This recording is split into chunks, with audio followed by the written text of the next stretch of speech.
Hello everyone, now let me demonstrate how JX30 changes the password. We need to delete the user first. Then add the user's new password. Now let's do it. So let's first light up the screen.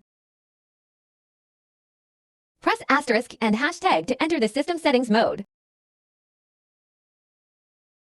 Verify administrator password. Press hashtag to confirm to enter system mode. 1 wireless settings to door lock function. Press 2 to enter the door lock function. 1 add user to delete user 3 door lock function for add administrator.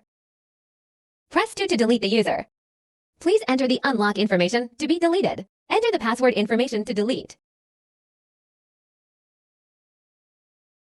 Press hashtag to confirm deletion. Deleted successfully. Now let's add the user. Press asterisk to return.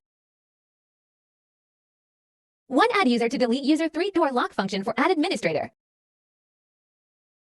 Press 1 to add a user. Enter the unlock information to be added. Enter 3 times.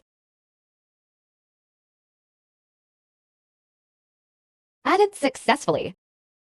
The above are all the steps on how to change the password for JX30.